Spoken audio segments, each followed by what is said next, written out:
Hi hello ನಮಸ್ಕಾರ. ನನ್ನ ಸ್ನೇಹಿತೆಯ ಬಾಳಿನಲ್ಲಿ ನಡೆದ ಘೋರ ಕಥೆಯನ್ನು ನಿಮ್ಮ ಮುಂದೆ ತಂದಿಡ್ತಿದ್ದೀನಿ. ಅವನ ಮೇಲಿನ ಮೋಹ, ಅವಳ ಬದುಕು ಏನಾಯಿತೋ.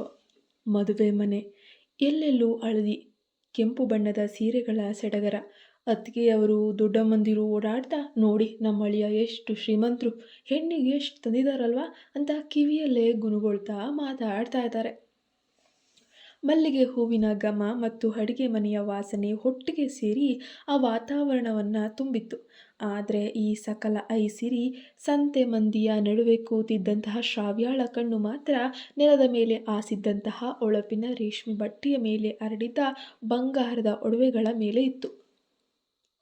ಅವು ಒಡವೆಗಳಲ್ಲ, ಅವಳ ಕಣ್ಣಿಗೆ ಅವು ಹಿಂತಿರುಗಿಸಲಾಗದ ತೀರ್ಮಾನದ ತೂಕದ ಹಾಗೆ ಕಂಡವು.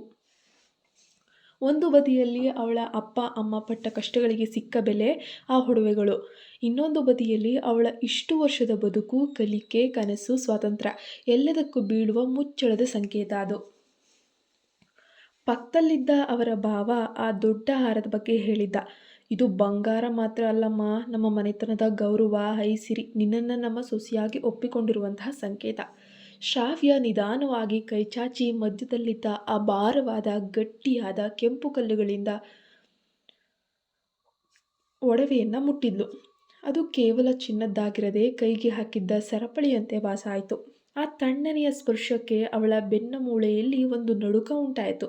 ಹೊರಗಿನ ಈ ಲೋಕ ಚಿನ್ನ ಚಿನ್ನ ಚಿನ್ನ ಅಂತ ಹೊಗಳುತ್ತಿದ್ರೆ, ಒಳಗಿನ ಮನಸ್ಸು ಮಾತ್ರ ಸಂಕೋಲೆ ಸಂಕೋಲೆ ಅಂತ ಗೋಳಾಡ್ತಿದೆ. ಇಡೀ ಕುತ್ತಿಗೆಯನ್ನ, ತನ್ನ ಇಡೀ ವ್ಯಕ್ತಿತ್ವವನ್ನು ಸಂಪೂರ್ಣವಾಗಿ ಆವರಿಸುವಂತಹ ಈ ಹಾರ, ಅದನ್ನು ಧರಿಸಿದ್ರೆ ಅವಳಿಗೆ ಚೆನ್ನಾಗಿ ಗೊತ್ತಿತ್ತು, ಅದನ್ನು ಕುತ್ತಿಗೆಗೆ ಹಾಕ್ಕೊಂಡ್ರೆ ತನ್ನನ್ನು ತಾನೇ ಕಳೆದುಕೊಂಡಂತೆ ಅಂತ. ತನ್ನ ಕನಸುಗಳಿಗೆ ಬೇಲಿ ಹಾಕೋ ಥರ. ಇಷ್ಟು ದಿನದ ತನ್ನೆಲ್ಲ ನಿರ್ಧಾರಗಳು, ಧೈರ್ಯ, ಇನ್ನು ಮುಂದೆ ಎಲ್ಲವೂ ಕೂಡ ಈ ಬಂಗಾರದ ಹಾರದ ಹಿಂದೆಯೇ ಇರಬೇಕು ಅಂತ ಅವಳಿಗೆ ಸರಿಯಾಗಿಯೇ ಅರ್ಥ ಆಗಿತ್ತು. ಇದನ್ನೇನಾದರೂ ಧರಿಸ್ಬಿಟ್ರೆ, ಈ ಸುಂದರವಾದ ಲೇಸ್ ಸೀರೆಯಲ್ಲಿ, ಆ ಭಾರವಾದ ಒಡವೆಯಲ್ಲಿ ನಾನು ಇನ್ನೊಬ್ಬಳ ಜೊತೆಯಾಗಬಹುದು. ನಾನು ಶ್ರಾವ್ಯ ಆಗಿರಲ್ಲ, ನಾನು ಬೇರೆಯೇ ಆಗ್ತೀನಿ. ಅವರ ಮನೆಯ ಹೊಸ ಸೊಸೆ, ಹೊಸ ವ್ಯಕ್ತಿ ಮಾತ್ರ ಆಗ್ಬಿಡ್ತೀನಿ. ನನ್ನನ್ನು ನಾನು ಕಳ್ಕೊಂಡ್ಬಿಡ್ತೀನಿ ಅಂತ ಮನಸ್ಸಿನಲ್ಲಿ ಗಟ್ಟಿ ನಿರ್ಧಾರವನ್ನು ಮಾಡಿಬಿಟ್ಲು. ಈ ಸಂಕಟದ ಮಧ್ಯೆಯೂ ಅವಳ ಕೈಗಳು ನಿಧಾನವಾಗಿ ಆಭರಣಗಳೆಲ್ಲವನ್ನ ಕೂಡ ಮೆಲ್ಲಗೆ ದೂರ ತಳ್ಳಿದ್ವು. ಗಂಟಲಿನ ಹತ್ತಿರ ಒಂದು ಗಟ್ಟಿಯಾದ ನಿರ್ಧಾರ ಬಂದು ಕುಳಿತುಕೊಂಡೇ ಬಿಡಿತು. ಆ ಬಂಗಾರದ ಹೊಳಪಿನ ಮುಂದೆ ತನ್ನ ಸ್ವತಂತ್ರದ ನಂಬಿಕೆ ಮಾತ್ರ ಹೆಚ್ಚು ಪ್ರಕಾಶಮಾನವಾಗಿ ಕಾಣ್ತಿತ್ತು.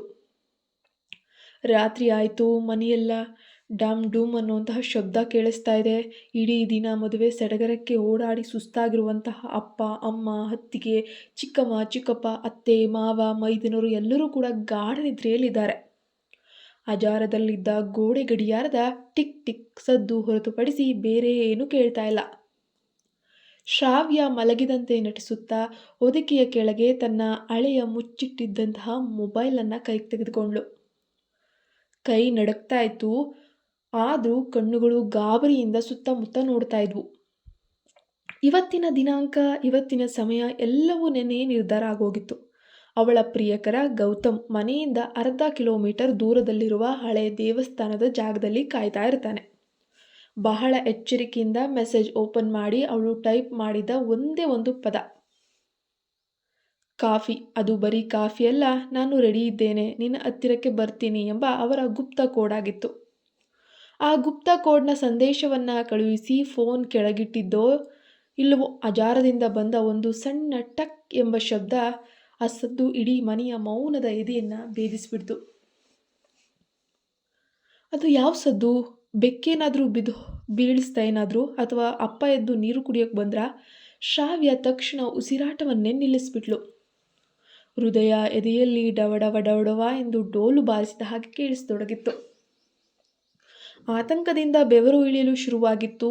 ಅವಳ ಬೆನ್ನು ಮೂಳೆ ಸೀಳು ಬಂದ ಹಾಗೆ ಜುಮ್ಮೆಂದಿತ್ತು. ಅಲ್ಲೇ ಸಿಕ್ಕಿಬಿದ್ದೇನೇನೋ ಎಂಬ ಆತಂಕ ತಲೆಗೆ ಹೊಡೆದಂಗಾಯಿತು. ಅವಳು ಅಲುಗಾಡದೆ ಕಣ್ಣುಗಳನ್ನು ಬಿಟ್ಲು, ಕಿವಿಗಳನ್ನು ಬಾಗಿಲ ಕಡೆ ನೆಟ್ಲು. ಇನ್ನು ಸತ್ರೂ ಚಿಂತೆ ಇಲ್ಲ, ಯಾರಿಗೂ ಗೊತ್ತಾಗಬಾರ್ದು. 1 ನಿಮಿಷ, 2 ನಿಮಿಷ ಬರೀ ಗಾಢ ಮೌನ. ಆ ಗಡಿಯಾದ ಟಿಕ್ ಟಿಕ್ ಸದ್ದು ಈಗ ಮತ್ತಷ್ಟು ಜೋರಾಗಿ ಕೇಳಿಸ್ತಾ ಇರೋ ಥರ ಭಾಸ ಆಗ್ತಾ ಇದೆ. ಬಹುಶಃ ಯಾರೋ ಎಚ್ಚರವಿಲ್ಲ. ಬಹುಶಃ ಅಡುಗೆ ಮನೆಯಲ್ಲಿ ಏನೋ ಬಿದ್ದಿರಬೇಕೇನೋ. ಆ ಬೆಕ್ಕು ಹಿಲಿ ಕಾಟಗಳಿಂದ ಏನೋ ಒಂದಾಗಿರ್ಬೋದು. ತನ್ನನ್ನು ತಾನು ಸಮಾಧಾನ ಮಾಡಿಕೊಂಡ್ಳು. ಒಂದು ಕ್ಷಣದ ನರಕ. ಆ ಸದ್ದಿಗಾಗಿ ಅವಳು ತನ್ನ ಇಡೀ ಯೋಜನೆಯನ್ನು ಹಾಳು ಮಾಡ್ಕೊಳ್ಳೋಕೆ ತಯಾರಿಲ್ಲ. ಒಂದು ಬಾರಿ ಹೆಜ್ಜೆ ಇಟ್ಟ ಮೇಲೆ ಮತ್ತೆ ಹಿಂತಿರುಗಿ ನೋಡಬಾರ್ದಂತೆ. ನಿಧಾನವಾಗಿ ಹಾಸಿಗೆಯಿಂದ ಕೆಳಗಿಳಿದ್ಲು. ತಾನು ಮದುವೆಗೆಂದು ತಂದಿದ್ದಂತಹ ಒಂದು ಸಣ್ಣ ಬ್ಯಾಗ್ ಮತ್ತು ಅವಳ ಸರ್ಟಿಫಿಕೇಟ್ ಫೈಲ್ಸ್ ಮಾತ್ರ ಕೈಯಲ್ಲಿ ಹಿಡ್ಕೊಂಡ್ಳು. ಬಂಗಾರ ಮಾತ್ರವಲ್ಲ, ಇಡೀ ಜೀವನದ ಬಂಧನವನ್ನು ಅಲ್ಲೇ ಬಿಟ್ಟು ಹೊರಡೋಕೆ ಸಿದ್ಧಳಾಗ್ತಾಳೆ. ಇಷ್ಟು ಪ್ರೀತಿ ಮಾಡಿ 20 ವರ್ಷ 25 ವರ್ಷ ಬೆಳೆಸಿದ ತಂದೆ ತಾಯಿ ಮೇಲಿಲ್ಲದ ಆಸೆ, ನಂಬಿಕೆ ಆ ವ್ಯಕ್ತಿಯ ಮೇಲೆ ಅದ್ಯಾಕೆ ಬಂತೋ ಗೊತ್ತಿಲ್ಲ. ಈಗ ಉಳಿದಿರುವುದು ಒಂದೇ, ಬಾಗಿಲು ತೆಗೆದು ನಿಧಾನವಾಗಿ ಆಚೆ ಹೋಗೋದು. ಶ್ರಾವ್ಯ ಮಲಗುವ ಸಮಯಕ್ಕಿಂತ ಸುಮಾರು 2 ಗಂಟೆ ಮುಂಚೆನೇ ಅಮ್ಮನ ಬಳಿ ಹೋಗಿ ನಿಂತಿದ್ಲು. ಅಡುಗೆ ಮನೆಯಲ್ಲಿ ಅಮ್ಮ ನಾಳಿನ ಶುಭ ಕಾರ್ಯಕ್ಕೆ ಬೇಕಾದಂತಹ ಹಳೆಯ ಅಕ್ಕಿಯನ್ನು ಆಯ್ದು ಹಿಡಿತಾ ಇದ್ದಾಳೆ. ಅಮ್ಮ, ನನಗೇನೋ ಸ್ವಲ್ಪ ತಲೆ ಹಿಡಿದ ಹಾಗೆ ಆಗ್ತಾ ಇದೆಯಲ್ಲ, ಇವತ್ತು ಬೇಗ ಮಲಗ್ತೀನಿ ಎಂದ್ಲು ಶ್ರಾವ್ಯ. ಅವಳ ಧ್ವನಿ ಎಂದಿಗಿಂತ ಒಂದು ಶ್ರುತಿ ಕಡಿಮೆನೇ ಆಗಿತ್ತು. ಸುಳ್ಳು ಹಾಡ್ತಿದ್ದಾಳೆಂಬ ಭಯದಿಂದ ಪದಗಳು ನಡುಗ್ತಾ ಇದ್ವು. ಆದರೆ ಅಮ್ಮ ಅವಳ ಕಡೆ ಮುಖ ಎತ್ತಿ ನೋಡಲಿಲ್ಲ. ಹ್ಞೂ ಹ್ಞೂ ಹೋಗಿ ಮಲಗು, ಇಷ್ಟು ದಿನದ್ದು ನಿದ್ದೆ ಕಣಮ್ಮ, ಮಲಗು ಮಲಗು ಎಂದಷ್ಟೇ ಹೇಳಿ ಅಕ್ಕಿ ಆರಿಸೋದು ಕೆಲಸ ಮುಂದುವರಿಸ್ತಾರೆ. ಆದರೆ ಶ್ರಾವ್ಯಾಳ ಮನಸ್ಸಿಗೆ ತಾನೇ ಸುಳ್ಳು ಹೇಳ್ತಿದ್ದೀನೆಂಬ ಅಸಹ್ಯ ಅನ್ನೋದು ಅವಳಿಗೆ ಶುರುವಾಗ್ಬಿಡತ್ತೆ. ಅವಳ ಬೆನ್ನು ಮೂಡಿಯಲ್ಲಿ ಬಚ್ಚಿಟ್ಟಿದ್ದಂಥ ಸತ್ಯದ ಭಾರ ಕಾಡ್ತಾನೇ ಇದೆ. ಅವಳು ಬೇಗ ಮಲಗುವ ನೆಪ ಹೇಳಿ ತಲೆ ಕೆಳಗೆ ಹಾಕ್ತಾಳೆ. ಆದರೆ ಅವಳ ಎಡಗೈ ಅವಳ ಬೆನ್ನ ಹಿಂದೆ ಕಬ್ಬಿಣದಷ್ಟೇ ಬಿಗಿಯಾಗಿ ಮುಷ್ಟಿಯಾಗಿತ್ತು. ಮುಷ್ಟಿಯಲ್ಲಿ ಬಿಗಿದುಕೊಂಡಿದ್ದಂತಹ ಬರೀ ಗಾಳಿಯಲ್ಲ, ತನ್ನ ಮೇಲಿನ ಕೋಪ. ತಾಯಿ ಕೇವಲ ನಿಮಿಷಗಳ ನಂತರ ರೂಮಿಗೆ ಬರ್ತಾರೆ. ಶ್ರಾವ್ಯ ಮಲಗಿದಂತೆ ಕಣ್ಮುಚ್ಚಿ ಮಲಗಿದಾಳೆ, ನಾಟಕ ಆಡ್ತಾ ಇದ್ದಾಳೆ. ತಾಯಿ ಅವಳ ಹತ್ತಿರ ಬಂದು ಹಣೆ ಮುಟ್ಟಿ ನೋಡ್ತಾರೆ. ಒಂದು ಗುಳಿಗೆ ತಗೊಳ್ತೀಯಾ ಅಂತಲೂ ಕೇಳ್ತಾರೆ. ಇಲ್ಲ ಬೇಡ ಅಮ್ಮ, ಮಲಗಿದ್ರೆ ಸರಿ ಹೋಗ್ಬಿಡುತ್ತೆ ಅಂತ ಶ್ರಾವ್ಯ ಹೇಳ್ತಾಳೆ. ನೋವಿನ ನಟನೆಯಿಂದ ಗುಣಗ್ತಾಳೆ. ಅಮ್ಮನ ಕಣ್ಣುಗಳು ಶ್ರಾವ್ಯಾಳ ಮುಖವನ್ನೇ ನೋಡ್ತಾ ಇದ್ವು. ಆ ಕಣ್ಣುಗಳಲ್ಲಿ ಮಗಳ ನೋವಿಗೆ ಕರಗುವ ಸರಳ ಪ್ರೀತಿ ಇತ್ತೋ ಅಥವಾ ಯಾವುದೋ ಗುಟ್ಟು ಈ ಮಗಳ ಮನಸ್ಸಿನಲ್ಲಿದೆ ಎಂಬ ತಾಯಿಯ ಸಹಜ ಅನುಮಾನವಿತ್ತೋ ಶ್ರಾವ್ಯಾಳಿಗೆ ನಿಜವಾಗಿಯೂ ಅರ್ಥ ಆಗಲಿಲ್ಲ. ತಾಯಿ ತಟ್ಟನೆ ಕೈಯನ್ನು ತೆಗೆದು ಮೌನವಾಗಿ ಶುಭರಾತ್ರಿ, ಗುಡ್ ನೈಟ್ ಅಂತ ಹೇಳಿ ಹೋದಾಗಲೂ ತಾಯಿಯ ಕಣ್ಣುಗಳು ನಿಜವಾಗಿಯೂ ನನ್ನ ಸುಳ್ಳನ್ನು ನಂಬಿದ್ವೋ ಇಲ್ವೋ ಎಂಬ ಭಯದಿಂದ ಅವಳು ಕಂಬಳಿಯೊಳಗೆ ಸಣ್ಣ ಮಗುವಿನಂತೆ ಅಡಗಿ ಮಲಗಿದ್ಲು.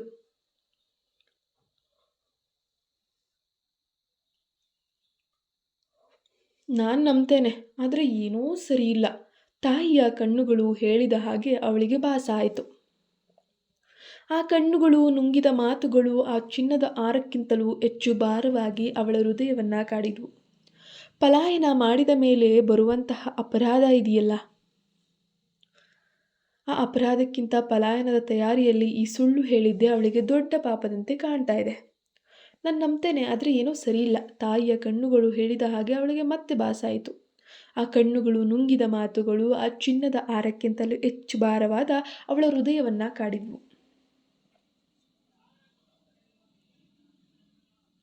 ಅವಳಿಗೆ ಪದೇ ಪದೇ ಪಾಪಪ್ರಜ್ಞೆ ಅನ್ನೋದು ಕಾಡ್ತಾನೆ ಇದೆ. ಇನ್ನು ಮದುವೆಗೆ ಇನ್ನೆಷ್ಟು ದಿನ ಬಾಕಿ ಇದೆ? ಕೇವಲ ಒಂದೇ ದಿನ, ಒಂದೇ ರಾತ್ರಿ. ತಾಯಿ ಹೋದ ಮೇಲೆ ಶ್ರಾವ್ಯ ಕಂಬಳಿ ತೆಗೆದು ಎಚ್ಚರಿಕೆಯಿಂದ ಎದ್ದೇಳ್ತಾಳೆ. ಅಮ್ಮನ ಮೌನ ಯಾಕೆ? ಅಮ್ಮ ಯಾಕೆ ಮನಸ್ಸು ಬಿಚ್ಚಿ ಏನೂ ಮಾತಾಡ್ತಾ ಇಲ್ಲ? ಅಮ್ಮ ಹೊರಗು ಹೋಗುವಾಗ ಬಾಗಿಲ ಬಳಿ ಒಂದು ಕ್ಷಣ ನಿಂತು ಯಾಕೆ ನೋಡಿದ್ರು? ಈ ಪ್ರಶ್ನೆಗಳು ಉಳದ ಹಾಗೆ ಅವಳ ತಲೆ ತಿಂತಾ ಇದ್ವೆ. ಅಮ್ಮನ ಕಣ್ಣುಗಳಲ್ಲಿನ ಆ ಗಂಭೀರ ಸ್ಥಿತಿ ಕೇವಲ ತಲೆನೋವಿಗಿರಲಿಲ್ಲ. ಏನೋ ಒಂದು ಕಣ್ತಪ್ಪಿಸಿ ಹೊರಟು ಹೋಗುವ ಸಣ್ಣ ಮಗಳನ್ನು ಹಿಡಿದು ನಿಲ್ಲಿಸುವಂತಹ ದೃಢ ನಿರ್ಧಾರ ಆ ಕಣ್ಣುಗಳಲ್ಲಿತ್ತೇನೋ ಎಂದು ಶ್ರಾವ್ಯಾಳ ಮನಸ್ಸು ಒಪ್ತಾನೇ ಇರಲಿಲ್ಲ.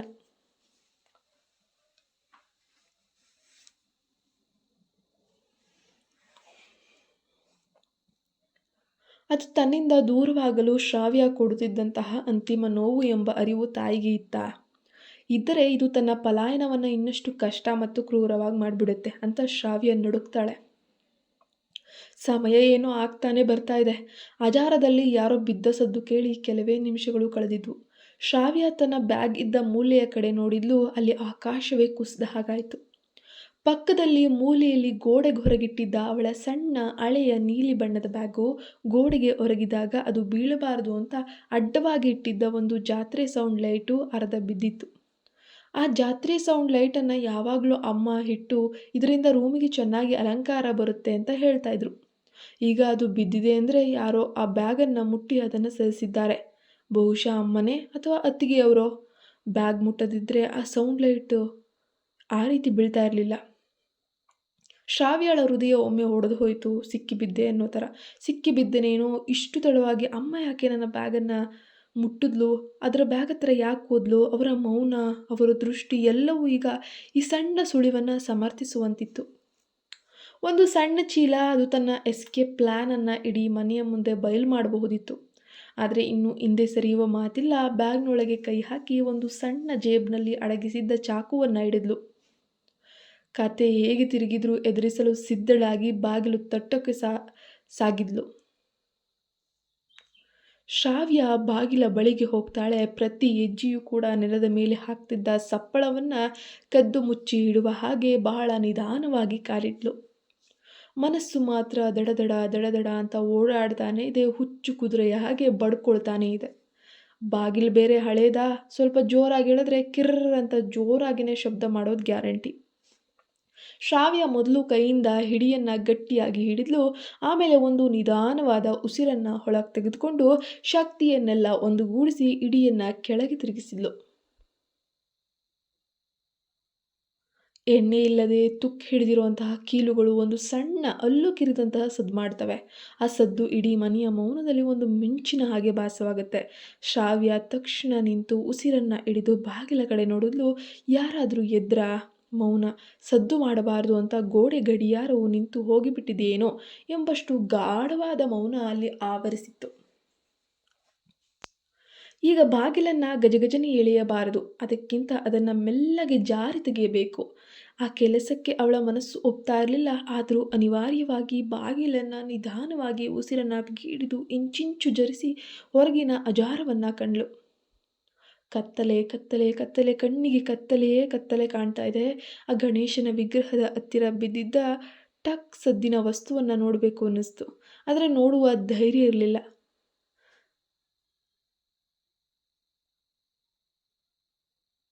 ಅಪ್ಪ ಅಮ್ಮ ಮಲಗಿದ್ದಾಗ ರೂಮಿನ ಹತ್ತಿರದಿಂದ ಹೊರ ಹೋಗುವುದು. ಅವಳು ಅಜಾರಕ್ಕೆ ಕಾಲಿಟ್ಲು. ಚಪ್ಪಲಿ ಇರಲಿಲ್ಲ. ನೆಲದ ತಂಪು ಕಾಲುಗಳ ಮೂಲಕ ದೇಹದೊಳಗೆ ನುಸುಳುತ್ತಾ ಇದೆ. ಆಗ ಅಪ್ಪ ಮಲಗಿದ್ದ ರೂಮಿನಿಂದ ಒಂದು ಸಣ್ಣ ಗೊರಕೆಯ ಸದ್ದು ಕೇಳಿಸ್ತಾ ಇತ್ತು. ಅಪ್ಪ ಆಳವಾದ ನಿದ್ರೆಯಲ್ಲಿದ್ದಾರೆ ಎಂಬುದಕ್ಕೆ ಅದು ದೊಡ್ಡ ಸಾಕ್ಷಿಯಾಗಿತ್ತು. ಶ್ರಾವ್ಯಗೆ ಸ್ವಲ್ಪ ಈಗ ಒಂದು ಮಟ್ಟಕ್ಕೆ ಧೈರ್ಯ ಬಂತು.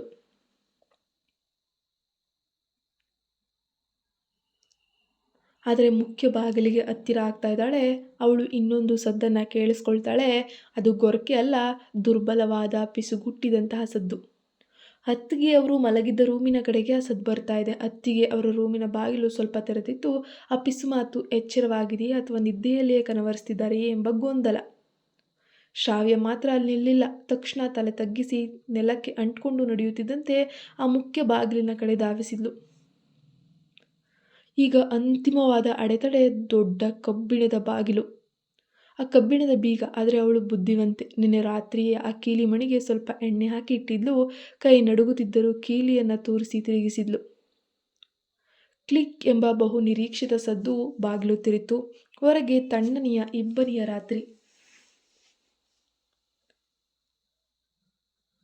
ಮಲ್ಲಿಗೆ ಹೂವಿನ ವಾಸನೆಗಿಂತ ಈಗ ನೆಲದ ಮಣ್ಣಿನ ವಾಸನೆ ಹೆಚ್ಚು ತಾಜವಾಗಿ ಭಾಸವಾಯಿತು.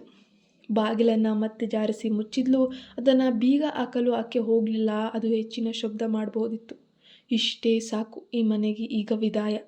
ಅವಳು ದೊಡ್ಡ ಗೇಟಿನವರೆಗೂ ಓಡಿದ್ಲು. ಬೀದಿಯಲ್ಲಿ ಆಗಷ್ಟೇ ಒಂದು ಹಳೆಯ ಟೆಂಪೋ ಸದ್ದು ಮಾಡುತ್ತಾ ಸಾಗಿತ್ತು. ಬಿಟ್ಟರೆ ಬೇರೇನೂ ಇರಲಿಲ್ಲ. ಗೇಟ್ ದಾಟಿ ಅವಳು ಮುಖ್ಯ ರಸ್ತೆಯತ್ತ ಓಡಿದ್ಲು.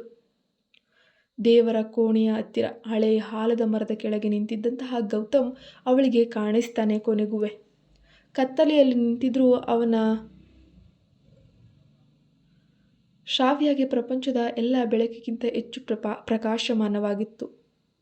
ಅವಳು ಅವನನ್ನು ನೋಡಿದ ತಕ್ಷಣ ತನ್ನ ಓಟವನ್ನು ಮತ್ತಷ್ಟು ಮಗದಷ್ಟು ವೇಗಗೊಳಿಸಿದ್ಲು. ಆತಂಕ ಮತ್ತು ಭಯದ ಒಂದು ಮಿಶ್ರಣ ಈಗ ನಿರಾಳತೆ ನಿರೀಕ್ಷೆಗೆ ತಿರುಗಿತ್ತು. ಗೌತಮ್ ಅವಳನ್ನು ನೋಡಿದ ತಕ್ಷಣ ಬಂದು ಒಂದು ಹೆಜ್ಜೆಯನ್ನು ಮುಂದಿಟ್ಟ. ಆತಂಕದಿಂದ ನಗುತ್ತಾ, "ಕಾಪಿ ಬಂತಾ?" ಎಂದ. ಆದರೆ ಶ್ರಾವ್ಯ ಮಾತಾಡಲಿಲ್ಲ. ಆತಂಕ ಮತ್ತು ಅಪರಾಧ ಭಾವನೆಯಿಂದ ಒಮ್ಮೆಲೆ ಉಂಟಾದ ಭಾವನಾತ್ಮಕ ಒತ್ತಡದಿಂದ ಅವಳು ಅವನ ತೋಳುಗಳಲ್ಲಿ ಬಿದ್ದು ಬಿಗಿಯಾಗಿ ಅಪ್ಪಿಕೊಂಡು ದುಃಖದ ನಡುವೆಯೇ ಬಿಡುಗಡೆಯ ಸಂತೋಷದ ನಿಶ್ಶಬ್ದದ ಅಳುವನ್ನು ಅನುಭವಿಸ್ತಾ ಇದ್ದಾಳೆ. ಅವಳು ಇಂದಿನ ಮನೆಯನ್ನು ನೋಡಲಿಲ್ಲ. ಆದರೆ ಅವಳ ಬೆನ್ನ ಮೇಲೆ ಈಗಲೂ ಕೂಡ ತಾಯಿಯ ಆ ಸಂಶಯದ ಮೌನ ನೋಟ ಬೀಳುತ್ತಿದೆ ಎಂದು ಭಾಸವಾಗುತ್ತೆ. "ಹೋಗೋಣ, ಪ್ಲೀಸ್, ಬೇಗ ಹೋಗೋಣ ಗೌತಮ್." ಅವಳನ್ನು ಬಿಗಿಯಾಗಿ ಹಿಡಿದು ಆ ಕತ್ತಲ ರಾತ್ರಿಯಲ್ಲಿ ಮುಂದೆ ಸಾಗಿದ್ದ.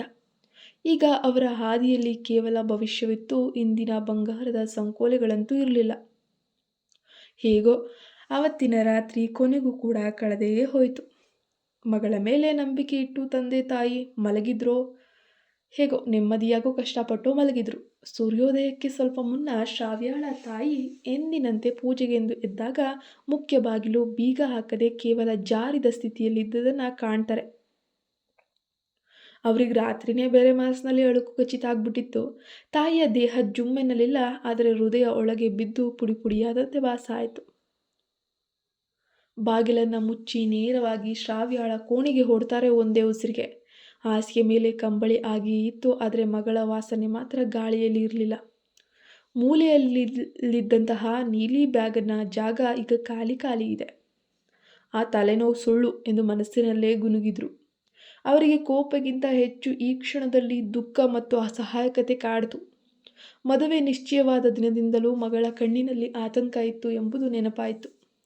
ಆಕೆ ಹೋಗಿದ್ದು ತಪ್ಪಲ್ಲ, ಆದರೆ ಹೇಳದೆ ಹೋಗಿದ್ದು ತಪ್ಪಾಯಿತು ಎಂದು ಮರುಗಿದ್ರು. ಅವರೀಗ ಇಡೀ ಕುಟುಂಬ, ನೆಂಟರು, ಶ್ರೀಮಂತರು, ಹುಡುಗನ ಮನೆ ಮುಂದೆ ತಲೆ ತಗ್ಗಿಸಬೇಕಾಯಿತು. ಶ್ರಾವ್ಯಾಳ ಸ್ವತಂತ್ರದ ಬೆಲೆಯನ್ನು ತಂದೆ ತಾಯಿ ತಮ್ಮ ಗೌರವ ಮತ್ತು ಕನಸುಗಳಲ್ಲಿ ಕಳೆದುಕೊಳ್ಳುವಿಕೆಗೆ ಮೂಲಕ ತೆರಬೇಕಾಯಿತು. ತಾಯಿಯ ರೋದನ ಕೇಳಿ ತಂದೆ ಎದ್ದೇಳ್ತಾರೆ. ಅವರಿಗೆ ಮೊದಲಿಗೆ ನಂಬೋಕೆ ಸಾಧ್ಯನೇ ಆಗಲಿಲ್ಲ. ಅವರ ತಲೆಗೆ ಬಂದ ಮೊದಲ ಆಲೋಚನೆ, ನಾವು ಇಷ್ಟು ವರ್ಷ ಕಷ್ಟಪಟ್ಟು ಸಂಪಾದಿಸಿರೋ ಗೌರವ, ಐಸಿರಿ ಎಲ್ಲನೂ ನನ್ನ ಮಗಳು ಒಂದೇ ರಾತ್ರಿಯಲ್ಲಿ ಮಣ್ಪಾಲು ಮಾಡಿಬಿಟ್ಲಾ? ಆತಂಕ ಮತ್ತು ಕೋಪದಿಂದ ಅವರು ಗೋಡೆಗೆ ಕೈಯಿಂದ ಗುದ್ದುತ್ತಾರೆ. ಕಳೆದು ಹೋದ ಮಗಳಿಗಿಂತ ಕಳೆದು ಹೋದ ಮುಖದ ಬಗ್ಗೆ ಅವರ ಚಿಂತೆ ಹೆಚ್ಚಾಗುತ್ತೆ. ಬಂಗಾರದ ಒಡವೆಗಳು ಇನ್ನೂ ಹಾಗೇ ಇರುವುದನ್ನು ನೋಡಿ ಅವರು ಸ್ವಲ್ಪ ನಿಟ್ಟುಸಿರು ಬಿಡ್ತಾರೆ. ಪ್ರೀತಿಗಿಂತ ಬೆಲೆಗೆ ಪ್ರಾಮುಖ್ಯತೆ ನೀಡಿದ ಜೀವನದ ನಿರ್ಧಾರದ ಕಠಿಣ ಪ್ರಶ್ನೆ ಅವರ ಮುಂದೆ ನಿಂತಿತ್ತು. ಹಳೆ ದೇವಸ್ಥಾನದಿಂದ ಇಬ್ಬರು ತರಾತುರಿಯಲ್ಲಿ ಮೊದಲು ಸಿಕ್ಕಂತಹ ಬಸ್ಸಿಗೆ ಹತ್ತಿ ಹೊರಡ್ತಾರೆ. ಗೌತಮ್ನ ಮುಖದಲ್ಲಿ ಒಂದು ಗೆಲುವಿನ ಮತ್ತು ಆತಂಕದ ಮಿಶ್ರಣ ಇತ್ತು. ಶ್ರಾವ್ಯಾಳನ್ನು ಪಡೆಯುವ ಗೆಲುವು ಒಂದು ಬದಿಯಾದರೆ ಆ ಸವಾಲನ್ನು ಎದುರಿಸುವ ಆತಂಕ ಇನ್ನೊಂದು ಬದಿಯಲ್ಲಿತ್ತು. ಗೌತಮ್ ಒಂದು ಸಣ್ಣ ಬಿಸ್ನೆಸ್ಸನ್ನು ಶುರು ಮಾಡಲು ಇಟ್ಟಿದ್ದಂತಹ ಸಣ್ಣ ಮೊತ್ತದ ಹಣ ಮಾತ್ರ ಅವರ ಬಳಿ ಇತ್ತು. ಬಸ್ ಹತ್ತಿದ ಮೇಲೆ ಶ್ರಾವ್ಯ ಗೌತಮ್ನ ಕೈಯನ್ನು ಹಿಡಿದು ನೋಡಿದಾಗ ಆ ಭಾರವಾದ ಚಿನ್ನದ ಹಾರಕ್ಕಿಂತಲೂ ಗೌತಮ್ನ ಬೆವರಿನ ಹಸ್ತ ಹೆಚ್ಚು ನಂಬಿಕೆ ಮತ್ತು ಸುರಕ್ಷತೆಯನ್ನು ನೀಡ್ತಾ ಇತ್ತು. ಅವರು ಯಾವುದೋ ಒಂದು ಅಪರಿಚಿತ ಊರನ್ನು ತಲುಪ್ತಾರೆ. ಅಲ್ಲಿ ಒಂದು ಸಣ್ಣ ಬಾಡಿಗೆ ರೂಮ್ ಕೂಡ ಸಿಗುತ್ತೆ. ಅಲ್ಲಿ ಮಲ್ಲಿಗೆ ಹೂವಿನ ಘಮ ಮತ್ತು ರೇಷ್ಮೆ ಸೀರೆಗಳ ಸಡಗರ ಅನ್ನೋದು ಇರಲಿಲ್ಲ. ಅಥವಾ ಯಾವುದೇ ತಂದೆ ತಾಯಿಯ ಆ ಪ್ರೀತಿ, ಆ ನೋಟ, ಆ ಕೆಲಸ, ಆ ಓಡಾಟ ಯಾವುದೂ ಕಾಣ್ತಾ ಇಲ್ಲ. ಬದಲಿಗೆ ಗೌತಮ್ಗೆ ಸಿಕ್ಕ ಕೆಲಸದ ಹುಡುಕಾಟದ ಒತ್ತಡ, ಶ್ರಾವ್ಯಾಳಿಗೆ ಕಾಡುತ್ತಿದ್ದ ಅಪರಾಧ ಭಾವನೆಯ ನಿಶ್ಶಬ್ದವಾದ ಗೊಂದಲ ಇತ್ತು. ಒಂದು ರಾತ್ರಿಯ ನಿರ್ಧಾರದಿಂದ ಇಬ್ಬರಿಗೂ ಆ ಜೀವನದ ಪ್ರೀತಿ ಸಿಕ್ಕರೂ ಕೂಡ ಆ ಪ್ರೀತಿಗೆ ಬೆಲೆಯಾಗಿ ಅನಿಶ್ಚಿತತೆ ಮತ್ತು ನಿರಂತರತೆಯ ಸಂಘರ್ಷವನ್ನು ಎದುರಿಸಬೇಕಾಯಿತು. ಶ್ರಾವ್ಯ ಜೀವನದಲ್ಲಿ ತನ್ನ ತಂದೆ ತಾಯಿಗಳನ್ನು ದೂರ ಮಾಡಿಕೊಂಡೇ ಬಿಟ್ಲು. ಶ್ರಾವ್ಯ ಈಗ ಯಾವುದೇ ಬಂಧನವಿಲ್ಲದಿದ್ದರೂ ಕೂಡ ತನ್ನ ಕುಟುಂಬಕ್ಕೆ ನೀಡಿದಂತಹ ನೋವಿನಿಂದಾಗಿ ಮನಸ್ಸಿನೊಳಗೆ ಒಂದು ಶಾಶ್ವತವಾದ ಒಂದು ನೋವು ಬಂಧನವನ್ನು ಕಟ್ಕೊಳ್ತಾಳೆ. ಅವಳು ಚಿನ್ನವನ್ನು ತ್ಯಜಿಸಿದ್ಲು, ಆದರೆ ಅತ್ಯಾಗದ ಬೆಲೆ ಪ್ರತಿದಿನದ ಹೋರಾಟದಲ್ಲಿ ವ್ಯಕ್ತವಾಗ್ತಿತ್ತು. ಈಗ ಹೊಸ ಬಾಳಿನ ಆರಂಭವಾಗ್ತಾ ಇದೆ. ಕೊನೆಗೆ ಅವರು ತಲುಪಿದ್ದು ಬೆಂಗಳೂರಿನ ಹೊರವಲಯದಲ್ಲಿರುವ ಒಂದು ಕಿಕ್ಕಿರಿದ ಗಲ್ಲಿಗೆ. ಸಣ್ಣ ಬಾಡಿಗೆ ರೂಮು, ಹಳೆ ಗೋಡೆಗಳು, ಮೂಲೆಗಳಲ್ಲಿ ಬಲೆ ಕಟ್ಟಿದ ಜೇಡೆಗಳು, ಇದುವರೆಗೂ ಶ್ರಾವ್ಯ ಕಂಡಿದ್ದ ಅರಮನೆಯಂತಹ ಮದುವೆ ಮನೆ. ಈ ಕೊಠಡಿಗೆ ಆಕಾಶ ಭೂಮಿಯಷ್ಟಿರುವಂತಹ ವ್ಯತ್ಯಾಸ ಇದೆ. ಗೌತಮ್ ಅವಳಿಗಾಗಿ ಒಂದು ಪ್ಲಾಸ್ಟಿಕ್ ಕುರ್ಚಿ ಹಾಕಿ ಹೊರಗೆ ಹೋಗಿ 2 ಪ್ಲೇಟ್ ಬಿಸಿ ಬಿಸಿಯಾದ ಇಡ್ಲಿ ಮತ್ತು ಚಟ್ನಿಯನ್ನು ತಂದ. ತಿನ್ನು, ಬೇಗ ತಿನ್ನು ಶ್ರಾವ್ಯ, ರಾತ್ರಿ ಇಡೀ ಉಪವಾಸ ಇದೆಯಾ ಎಂದು ಗೌತಮ್. ಆದರೆ ಶ್ರಾವ್ಯಳ ಕಣ್ಣು ಇಡ್ಲಿ ಮೇಲಿರಲಿಲ್ಲ. ಆ ದಿನ ತಾನು ತ್ಯಜಿಸಿದ್ದಂತಹ ಲಕ್ಷಾಂತರ ರೂಪಾಯಿ ಮೌಲ್ಯದ ಬಂಗಾರದ ಬೆಲೆಗಿಂತಲೂ ಈ ಇಡ್ಲಿ ತರಲು ಗೌತಮ್ ತಂದಿದ್ದಂತಹ ನೋಟ್ನ ಮೌಲ್ಯವು ಈಗ ದೊಡ್ಡದಾಗಿ ಕಾಣ್ತಾ ಇದೆ. ಅದು ಅವರ ಇಡೀ ಬದುಕಿಗೆ ಇರುವಂತಹ ಒಂದು ಪುಟ್ಟದಾದ ಸಣ್ಣದಾದ ಆಸರೆ ಆಗಿತ್ತು. ಒಂದು ವಾರ ಹೆಂಗೋ ಕಳೆದೋಯ್ತು. ಗೌತಮ್ಗೆ ಒಂದು ದಿನಗೂಲಿ ಕೆಲಸ ಕೂಡ ಸಿಕ್ತು. ಶ್ರಾವ್ಯ ಪಕ್ಕದ ಮಸಾಲ ಗಿರಣಿಯಲ್ಲಿ ಕೆಲಸಕ್ಕೆ ಸೇರುವ ಬಗ್ಗೆ ಕೂಡ ಅವಳು ಯೋಚನೆ ಮಾಡ್ತಾಳೆ. ಅವರಿಬ್ಬರೂ ಒಂದು ದಿನ ಮಧ್ಯಾಹ್ನ ಊಟ ಮಾಡುತ್ತಾ ಕುಳಿತಿದ್ದಾಗ ಗೌತಮ್ ಫೋನನ್ನು ಶ್ರಾವ್ಯಳ ಕೈ ಕೊಟ್ಟ. ನಿನ್ನ ನಂಬರ್ ಈಗಲೂ ಕೂಡ ಬ್ಲಾಕ್ ಆಗಿದೆ ಶ್ರಾವ್ಯ, ಆದರೆ ಈ ಹೊಸ ನಂಬರ್ಗೆ ನಿನ್ನ ಅಪ್ಪನ ಕಡೆಯಿಂದ ನಿನ್ನ ಅಣ್ಣನ ಮೆಸೇಜ್ ಬಂದಿದೆ ಎಂದು ಗೌತಮ್. ಅವನ ಧ್ವನಿಯಲ್ಲಿ ಆತಂಕ, ಒಂದು ರೀತಿಯ ಟೆನ್ಷನ್, ಭಯ ಇತ್ತು.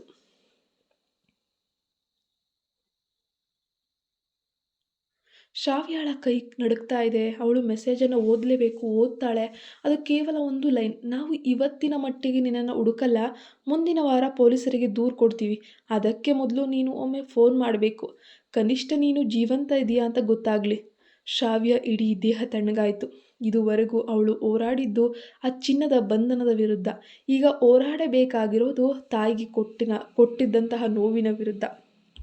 ಫೋನ್ ಮಾಡಬೇಕಾ ಗೌತಮ್? ಅವರ ಧ್ವನಿ ಕೇಳಿದರೂ ಕೂಡ ನಾನು ಮತ್ತೆ ದುರ್ಬಲರಾಗ್ತೀನಿ, ಕ್ಷಮೆ ಕೇಳಿ ಹೋಗ್ಬಿಡ್ತೇನೆ ಅನಿಸುತ್ತೆ ಅಂದ್ಲು ಶ್ರಾವ್ಯ.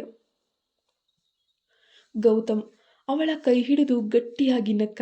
ಇದು ನಿನ್ನ ಸ್ವತಂತ್ರದ ಕಡೆಗೆ ಪರೀಕ್ಷೆ ಶ್ರಾವ್ಯ. ನಿನಗೆ ಬೇಕಾಗಿದ್ದು ಬಂಧನದಿಂದ ಬಿಡುಗಡೆ ಅಲ್ವಾ? ನಾವು ಈ ಮನೆ ತೊರೆದು ಈ ಕಷ್ಟದ ಜೀವನ ಆಯ್ದುಕೊಂಡಿದ್ದು ಅವರಿಂದ ದೂರ ಇರಲು ಅಲ್ಲ, ನಾವಿಬ್ಬರ ಪ್ರೀತಿಗೆ ನಾವು ಬೆಲೆ ಕೊಡೋಕೆ, ನಾವಿಬ್ಬರು ಜೊತೆಯಾಗಿ ಬದುಕೋಕೆ. ಅಂದಮೇಲೆ ಯಾಕೆ ಹೆದರ್ತೀಯಾ? ಈಗ ನೀನು ಅವರಿಗೆ ಫೋನ್ ಮಾಡು. ಅವರಿಗೆ ಯಾವ ಬಂಗಾರ ಬೇಕು, ಅವರಿಗೆ ಯಾವ ಗೌರವ ಬೇಕು ಅಂತ ಕೇಳಬೇಡ.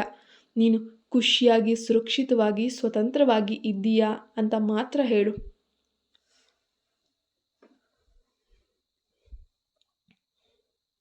ಅದುವೇ ನೀನು ಕೊಡುವ ಅತ್ಯಂತ ದೊಡ್ಡ ಸತ್ಯದ ಉತ್ತರ. ಶ್ರಾವ್ಯಳ ಕೈ ನಡುಗ್ತಿದ್ರು. ಆ ಹೊಸ ಫೋನ್ಗೆ ತನ್ನ ಅಣ್ಣನ ನಂಬರ್ ಡಯಲ್ ಮಾಡ್ತಾಳೆ. ಈ ಕರೆ ಆಕೆಗೆ ಮನೆಯಿಂದ ದೂರವಾದ ನೋವನ್ನು ಮತ್ತು ಗೌತಮ್ನೊಂದಿಗಿನ ಹೊಸ ಬದುಕಿನ ಆರಂಭದ ಧೈರ್ಯವನ್ನು ಒಟ್ಟಿಗೆ ನೀಡುತ್ತೆ. ಅವಳು ತನ್ನ ಆಯ್ಕೆ ಮತ್ತು ಸ್ವತಂತ್ರಕ್ಕೆ ತಾನೇ ಜವಾಬ್ದಾರಳು ಅಂತ ಈ ಒಂದು ಕ್ಷಣದಲ್ಲಿ ಅವಳಿಗೆ ಅರಿವಾಗುತ್ತೆ. ಸುಖ ಅಂತ ಅಂದ್ಬಿಟ್ರೆ ಲಕ್ಷಾಂತರ ರೂಪಾಯಿ ಬಂಗಾರದ ಒಡವೆಗಳು ಅವುಗಳಿಂದ ಬರುವಂಥದ್ದಲ್ಲ, ಬದಲಿಗೆ ಆಯ್ಕೆ ಮಾಡಿಕೊಳ್ಳುವಂತಹ ಸ್ವತಂತ್ರದಲ್ಲಿದೆ ಎಂದು ಮನಸ್ಸಿಗೆ ಖಚಿತ ಆಯಿತು. ಅವಳ ಸ್ವತಂತ್ರ ಸುಖವನ್ನು ತಂದಿದೆಯೇ ಎಂಬ ಪ್ರಶ್ನೆಗೆ ಉತ್ತರ ಇನ್ನೂ ಇಲ್ಲ, ಆದರೆ ಅದು ನನ್ನ ಕೈಯಲ್ಲಿದೆ ಎಂಬ ಅರಿವು ಮಾತ್ರ ದೊಡ್ಡ ಸಮಾಧಾನವನ್ನು ಕೊಡುತ್ತೆ. ಈ ಕಥೆ ಇಲ್ಲಿಗೆ ಮುಕ್ತಾಯವಾಗುತ್ತೆ. ಶ್ರಾವ್ಯಳ ಪಲಾಯನವು ದೈಹಿಕವಾಗಿ ಮುಗಿದರೂ ಕೂಡ ಅವಳ ಭಾವನಾತ್ಮಕ ಮತ್ತು ನೈತಿಕ ಪಯಣ ಈಗಷ್ಟೇ ಶುರುವಾಗಿದೆ. ನೀವೇನಾದರೂ ಇಷ್ಟಪಡೋದಾದರೆ ಈ ಮುಂದಿನ ಭಾಗವನ್ನು ಖಂಡಿತ ಮುಂದುವರಿಸಬಹುದು. ಇನ್ನು ಮುಂದಿನ ಭಾಗವನ್ನು ನೋಡುವಂಥ ಇಂಟ್ರೆಸ್ಟ್ ನಿಮ್ಮಲ್ಲಿ ಯಾರಿಗಾದರೂ ಇದ್ದರೆ ದಯವಿಟ್ಟು ಕಮೆಂಟ್ ಮೂಲಕ ತಿಳಿಸಿ.